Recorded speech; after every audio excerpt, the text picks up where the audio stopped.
If you're deciding that you are going to replace your phone screen yourself, or you are going to buy the unit and buy the screen and, give it to somebody else and have it repaired, make sure that you get a high quality screen.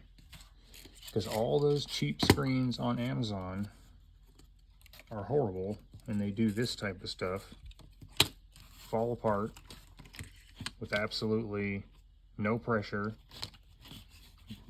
These screens are barely held on here, and they're all the same screen, and they're all over Amazon, they're all over the internet. Watch out.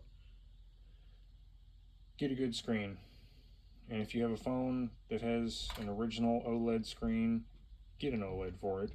Don't get an LCD. Just not a good idea.